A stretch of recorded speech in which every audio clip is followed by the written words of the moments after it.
Gaiki. Basically, the idea is a vocal-based music. That's what I think I understand it to be. And in addition to being both an accomplished musician, he's also a very prolific writer. Those of you who can read and write Marathi, he has written about 30 books or 35 books. You know, from cinema to music to fiction. And to Adhyatma. Very interesting. And what is interesting is he brings a very unique approach to vocal music and has sort of developed his own style, unique style. He currently resides in California and teaches Hindustani music to aspiring students in the Bay Area. And Dr. Usha Arunachalam, a PhD and an MBA. She's actually a biotechnologist with over 20 years of business experience with biotech companies. So she's made her millions wherever. And since 2008, therefore, she spends most of her time in learning, preserving and propagating classical Hindustani music. And in addition to learning music from Shyamrao Kulkarni, they have written a lot of books called the Shyamrao Kulkarni, which have been published by Prism Books in Bangalore. They brought out 3 volumes. It's a very interesting way of classifying Hindustani music. Those of you who are familiar with the Part-1 way of classifying music, Hindustani music, where it's kind of note-based. This is what they call time-based, and I think I'm not stopped with Thank you.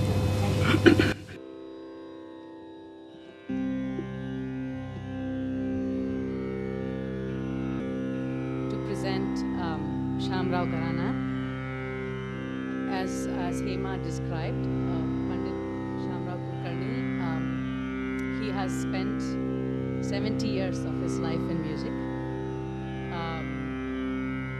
and although he was trained in Gwalior Gharana, he actually went to Kolhapur, where he researched Allah Di Akhash Gaiki.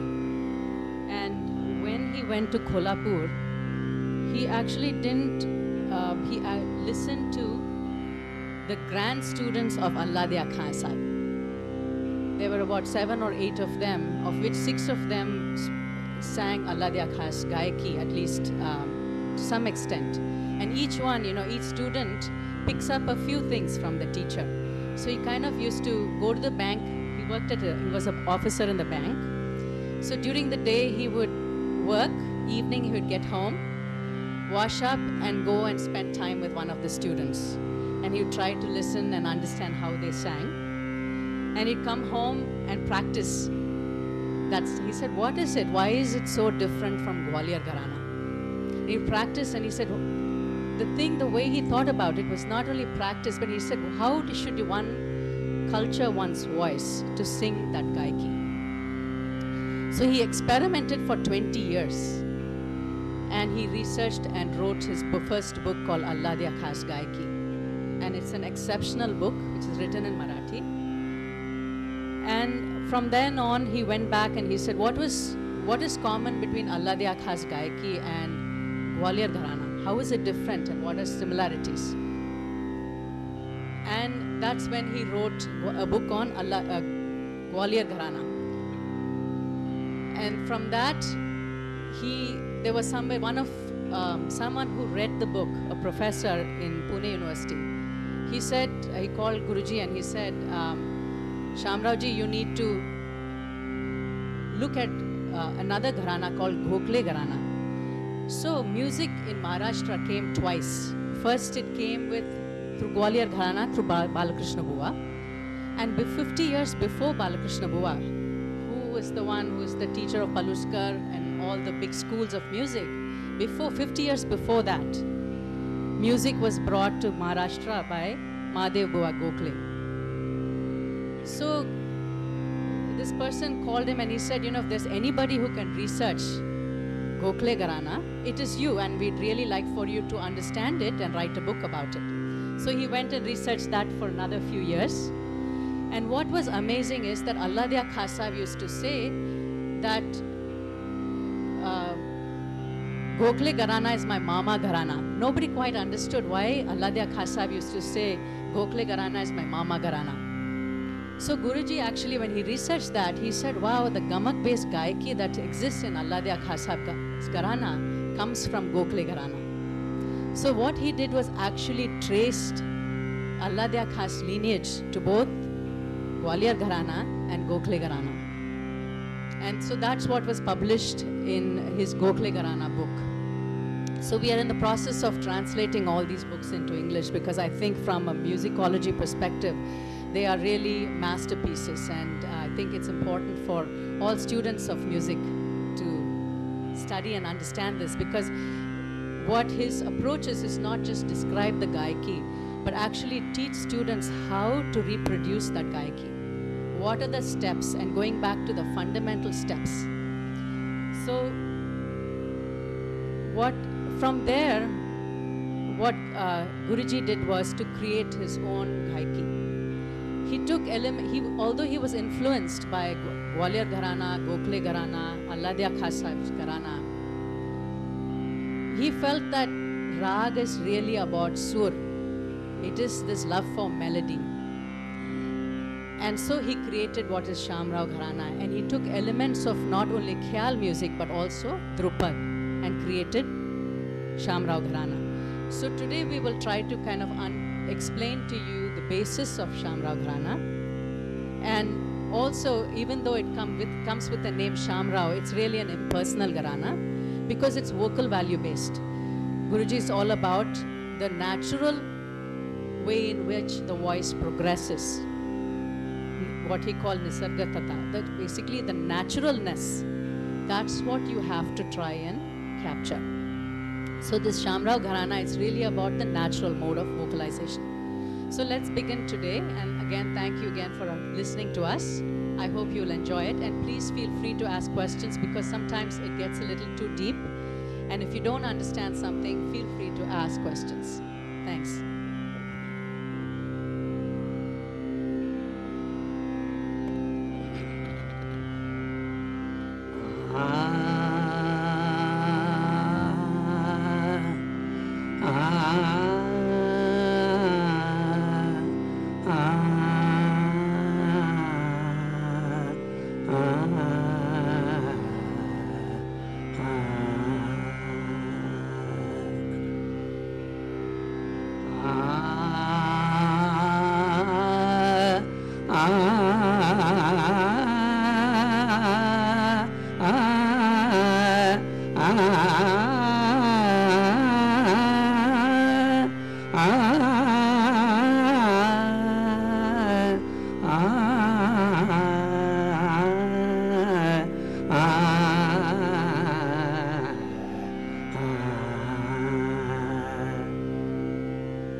for today's agenda, we're going to talk about two sections first.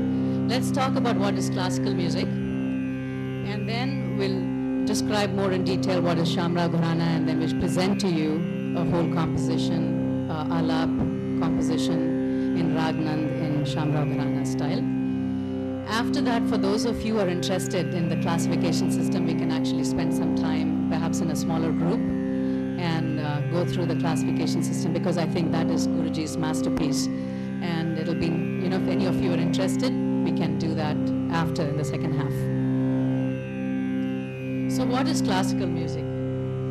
You know, there are different genres of Indian music. There's light music, there's semi-classical, and there's classical music.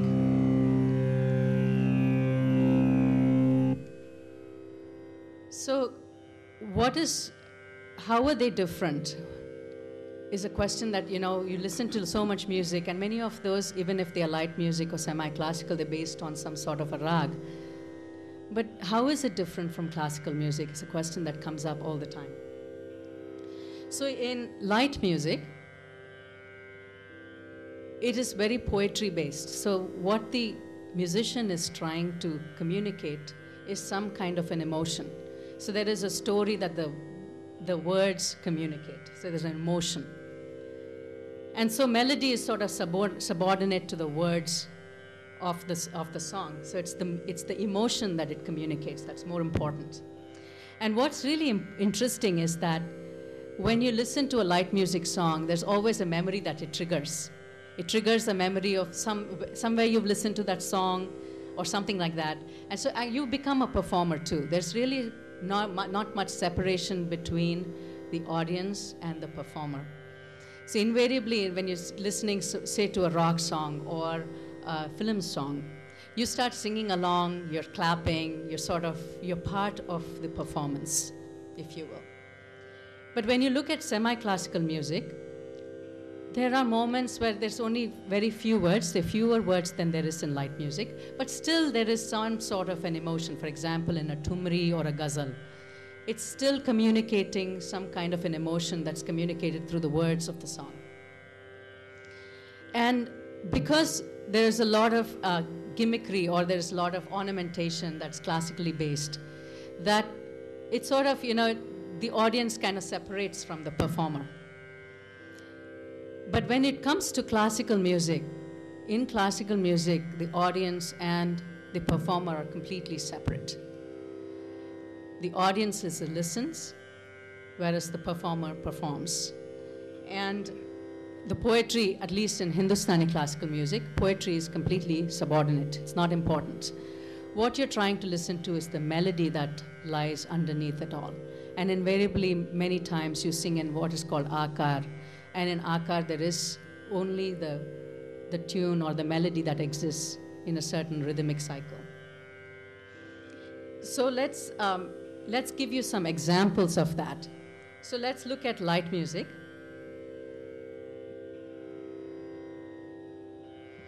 I've chosen a song that's sort of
So you start thinking about Barsat Ki Raat, Mohammad Rafi singing it, you think of the film itself, some of you may be humming this song, and you're listening to the words. It's like extremely good, beautiful poetry. दिल में तूफान उठाते हुए जज्बात की रात जिंदगी भर नहीं भूलेगी. So here, even though it's in Rag Yaman, you know, you really don't even recognize it's Rag Yaman. You're really focused on the words. You're really focused on the music, the accompaniments, and so on. Now let's listen to a piece.